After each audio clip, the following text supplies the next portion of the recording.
नमस्कार, फ्रंटलाइन 24 में आप सबों का स्वागत है। अभी हम पहुंचे हैं मधुबनी जिला के रहिका प्रखंड के जिला परिषद क्षेत्र संख्या 24 में, जहां हमारे साथ हैं इस क्षेत्र के प्रबल दावेदार जिला परिषद क्षेत्र के साधना झा जी। उनके पति हैं परमांशु जी, सोनू झा जी इनका नाम है। ये काफ़ी चर्चित चेहरा है इस जिला में, प्रखंड अध्यक्ष भी हैं ये, और समाज के बीच इनकी एक अलग पहचान है, काफ़ी लोकप्रिय हैं। लोगों की सेवा, जनसेवा, समाज सेवा को ही अपना ये धर्म मानते रहे हैं। काफ़ी चर्चित हैं युवाओं के बीच, महिलाओं के बीच, बुजुर्गों के बीच, सब जगह इनकी पैठ अच्छी है। आइए करते हैं इनसे चुनावी चर्चा।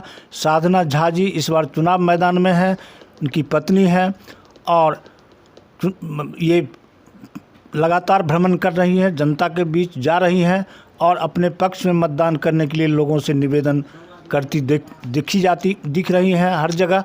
आइए उनसे करते हैं चुनावी चर्चा। सबसे पहले साधना जी, फ्रंटलाइन 24 में आपका स्वागत है। धन्यवाद। आपका स्वागत है, अभिनंदन है आपका आने के लिए। मेरा नाम साधना झा हुआ और मैं क्षेत्र संख्या 24 से मधुबनी रहिका प्रखंड जिला परिषद के लिए सदस्य पद के लिए लड़ रही हूँ। और जहाँ तक मैं यही कहूँगी जनता से कि इस बार मौका दीजिए और जिताने की कोशिश कीजिए। हम चाहते हैं कि हमको एक बार मौका दिया जाए और हम इससे काम कर सकें। और यही कहूँगी कि हर जगह देखा है इनका काम जो है उसके प्रति जो भी है, मतलब ये शुरू से बहुत मेहनत करते आ रहे हैं। और यही कहूँगी कि हमको भी एक बार मौका दिया जाए और हम आगे से आगे अच्छा कर सकें। बहुत अच्छा। ये साधना झा जी हैं, ये प्रत्याशी हैं। इन्होंने बहुत ही सुंदर ढंग से लोगों से निवेदन किया है, जनता से धन्यवाद दी है इन्होंने फ्रंटलाइन 24 टीम को, यहाँ की जनता को। और एक बार लोगों से निवेदन की है कि एक बार सेवा का मौका दीजिए।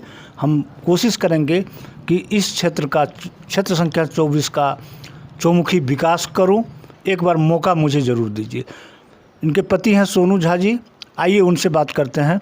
सोनू जी, ये बताइए कि आपकी पत्नी साधना झा जी चुनाव मैदान में उतर रही हैं, क्या सोचकर ये चुनाव मैदान में उतरी हैं या चुनाव लड़ रही हैं?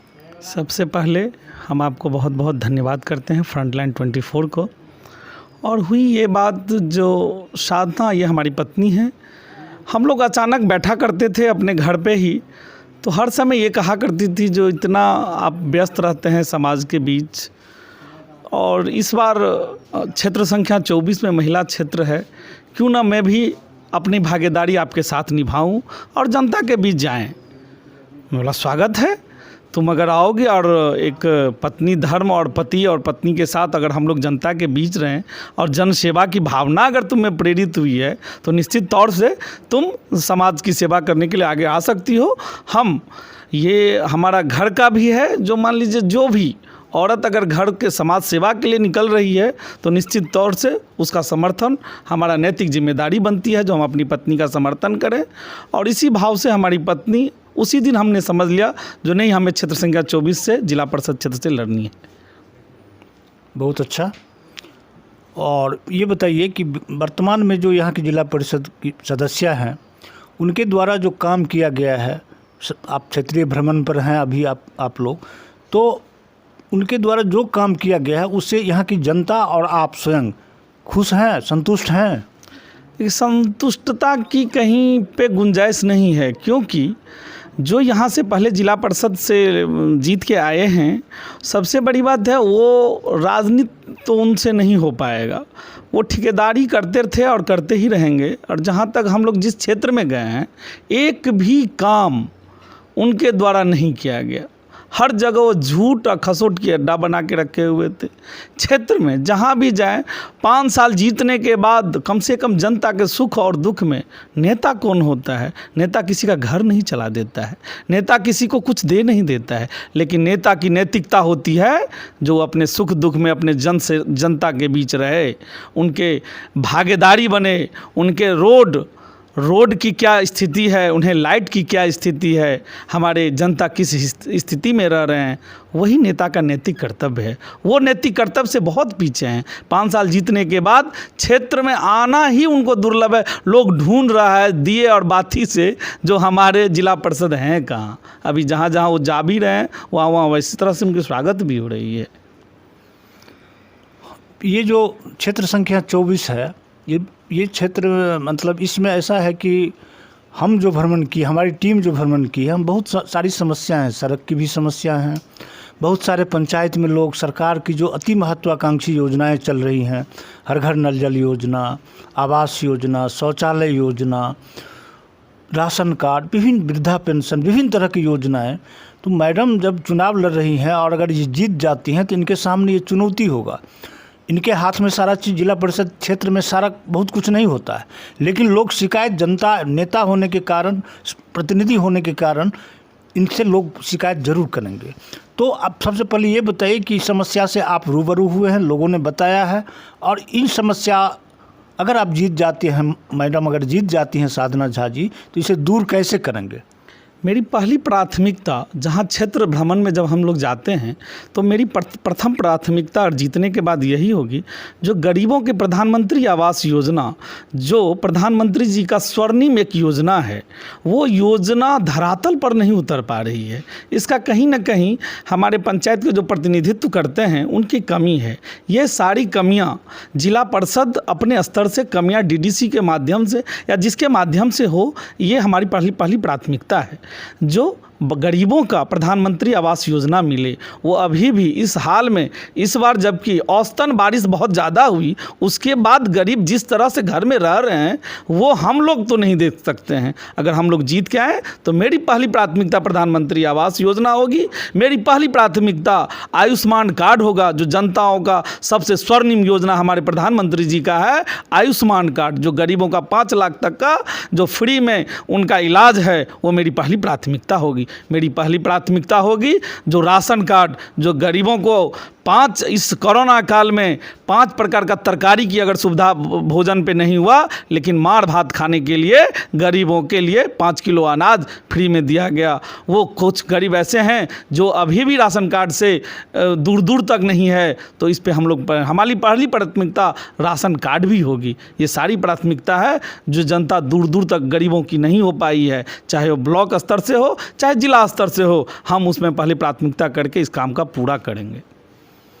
बहुत धन्यवाद। ये बताए हैं कि जो हमारे क्षेत्र में जो भी काम नहीं भी आएगा, लेकिन हम जिला से, प्रखंड से, जहाँ से होगा, जो सरकार की योजनाएं चलने, जो डायरेक्ट गरीबों से जुड़ी हुई योजनाएं हैं, जो धरातल पर सही तरीक़ा से उतर नहीं पाई हैं, उसको हम धरातल पर उतारने का हर संभव प्रयास करेंगे। साथ ही गरीबों के लिए शौचालय, आवास योजना, राशन कार्ड, आयुष्मान भारत योजना जो भी हैं, उससे लोगों को लाभ पहुंचाने का हर संभव प्रयास करेंगे।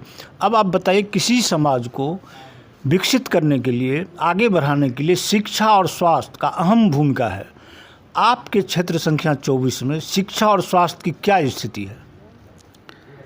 पहले जो स्थिति थी बहुत दयनीय स्थिति थी। हर एक पीएचसी की जो स्थिति है वो बहुत बेहतर नहीं थी, लेकिन हमारे माननीय विधायक जी जब से हुए हैं उसमें बहुत बड़ी उपलब्धता उन्होंने दिखाई है। जो कपिलेश्वर में आयुर्वेदिक हॉस्पिटल बनने जा रही है बहुत बड़े लागत से, ये हमारे माननीय विधायक जी का है। और हम चाह रहे हैं जो कंधे से कंधे मिला के हम लोग, खास कर स्वास्थ्य समस्या जितने सारे हैं, वो स्वास्थ्य का बेहतर से बेहतर वो हो पाए हमारे क्षेत्र में, हमारे प्रखंड में। और शिक्षा, सबसे बड़ी बात है, शिक्षा तो बहुत ज़रूरी है।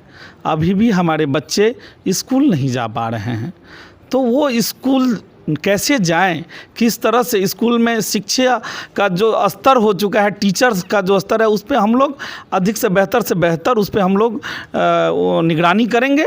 और शिक्षा व्यवस्था भी हम लोग दुरुस्त करने के पहल में है हम लोगों का। अब एक सवाल मेरे जेहन में है कि मैडम महिला हैं, युवा हैं, आधी आबादी महिलाओं की है इस क्षेत्र में, सब जगह। तो युवा वर्ग भटक रहे हैं, उनके सामने रोज़गार स्वरोज़गार की भीषण समस्या है। वो चाहते हैं कुछ हमको स्वरोज़गार से जुड़े हम, लेकिन उन्हें दिशा दिखाने वाला, राह दिखाने वाला लोग नहीं है। कई योजनाएं हैं या जिला स्तर के पर भी ऐसे कुटीर उद्योग, लघु उद्योग के माध्यम से महिलाओं को भी जोड़ा जा सकता है। तो क्या ये बन जाती हैं जिला परिषद सदस्य, तो महिलाओं के लिए और युवाओं के लिए कोई कार्य योजना है मैडम के मन में, जो उनके विकास के लिए, उनके उत्थान के लिए, उनके स्वरोज़गार के लिए, रोज़गार के लिए करेंगी? हम लोग जब आपस में बैठते हैं तो इस चीज़ की हम लोग की चर्चा होती रहती है।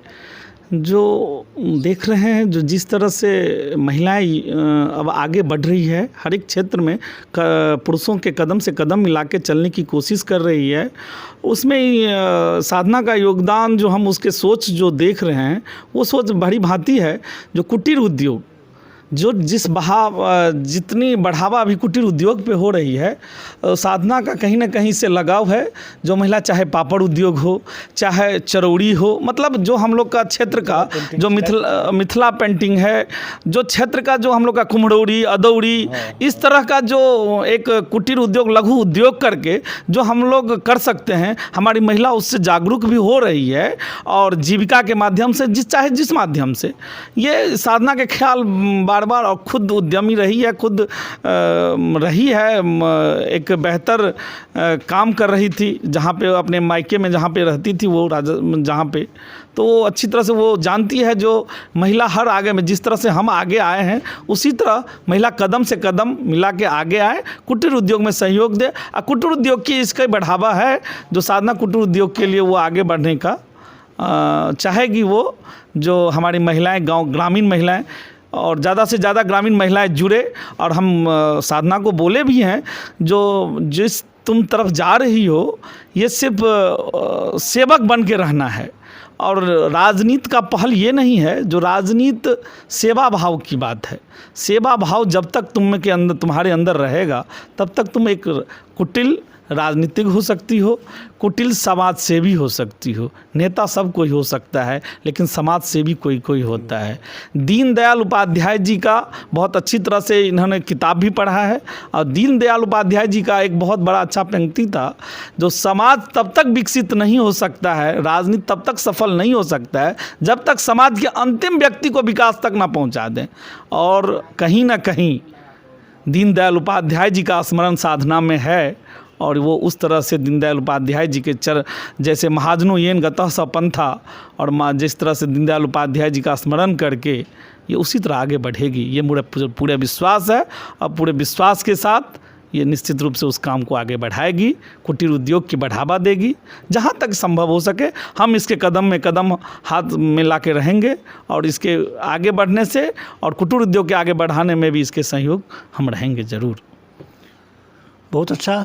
इन्होंने कहा है, साधना जी के पति हैं सोनू जी, उन्होंने कहा है कि सेवा भावना ही हमारा और हमारी पत्नी का मुख्य ये रहा है, धर्म रहा। हम इसे धर्म मानते हैं, अपना कार्य मानते हैं। अगर इनकी जीत होती है तो छोटे छोटे पैमाने पर महिलाओं को जोड़ेंगे, कुटीर उद्योग के माध्यम से, लघु उद्योग के माध्यम से। विभिन्न तरह की सरकार की भी योजनाएं हैं, और स्वयं महिलाओं को प्रेरित करके इससे जोड़ेंगे, ताकि वो बेरोज़गार न रहें, घर में बैठी न रहें, बेकार का समय उनका न जाए, और कुछ उन्हें आय के स्रोत भी बने। ये चौतरफा काम करने का वादा करती हैं अपनी जनता से, अपने मतदाताओं से। अब अंत में आपसे एक सवाल है कि अपने मतदाता से, इस क्षेत्र संख्या 24 के महान मतदाताओं से, जनता से आप क्या अपील करना चाहते हैं कि वो आपका समर्थन करें, आपके पक्ष में मतदान करें? हम क्षेत्र संख्या 24 के मतदाताओं से अपील करना चाहते हैं, क्रमबद्ध, जो इस बार एक मौका हमें दें, और इस मौके से हम आपको ये दिखाएंगे जो सेवा भाव क्या होती है। सेवा भाव आपके बेटे, बुजुर्गों के बेटे की तरह, नौजवान के साथियों की तरह, और माता के बेटे की तरह हम अपने समाज में सेवा करके भावना से आएंगे। और आपके सेवा भाव में हर समय 24/7 आपके समक्ष जब हमें खोजें हम आपके साथ रहेंगे। एक बार हमें क्षेत्र संख्या 24 के सारे मतदाताओं से एक बार नम्र निवेदन है, जब हमें एक बार अवश्य मौका दें। बहुत अच्छा। अब एक बताइए कि आपके ये क्षेत्र संख्या 24 में कौन कौन सा पंचायत है और कितने मतदाता हैं? क्षेत्र संख्या 24 में आज के 5 पंचायत आ जाते हैं। ककरोल उत्तरी, ककरोल दक्षिणी, मलंगिया, इजरा, बसौली। मलंगिया के कुछ भाग इस बार 10 जो आए हैं वार्ड, जिसमें 3 वार्ड आपको आ गए हैं भच्छी के, जो अभी सारे चले गए हैं जिला में, आपको बन गए हैं नगर परिषद में चले गए हैं, और 1 से 7 वार्ड आ गए हैं बसवाड़ा के जो भाभी हैं। उसमें हम लोग के मतदाता हैं, टोटल मतदाता यहाँ के समथिंग 60,000 मतदाता इस क्षेत्र संख्या 24 में आते हैं। बहुत अच्छा, इन्होंने बेबाकी से हर सवाल का जवाब दिया। साधना झा जी भी लोगों से, अपने मतदाताओं से अपील की है कि एक बार मुझे सेवा का मौका दें, आपको कोई शिकायत नहीं रहेगी। हम कोशिश करेंगे कि अपने क्षेत्र का विकास कैसे हो, लोगों का उत्थान कैसे हो, स्वास्थ्य सुविधा कैसे बढ़े, शिक्षित कैसे हो इस जगह के लोग, सड़क, बिजली और जो भी सरकार की योजना है उसे हम धरातल पर उतारने का हर संभव प्रयास करेंगे, चौमुखी विकास का प्रयास करेंगे। धन्यवाद। देखते रहें फ्रंटलाइन 24।